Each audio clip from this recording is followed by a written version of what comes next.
Sa manggagawa, Tangina, wala naman talagang kwenta yung dole na yan. Putang ina niyan. Ang dami-dami niya nagsusumbong dyan. Hanggang ngayon wala pa rin napapala. Ina. mahigpit ang batas. Pero sa employer, parang wala lang. Kung maglalakas loob man na mag-report, kalimitan, hindi binibigyang sapat na pansin ng dole o hindi kaya mismong taga-NLRC na ang magsasabi, wala ka namang laban, wala nang pag-asa yan.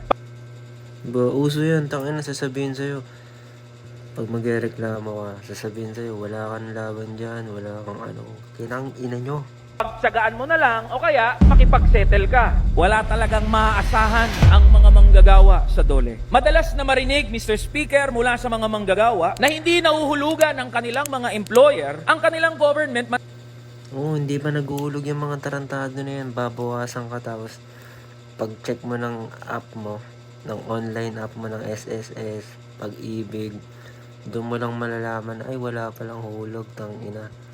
Sa inyo dinadala, di ba? Legal na magnanakaw.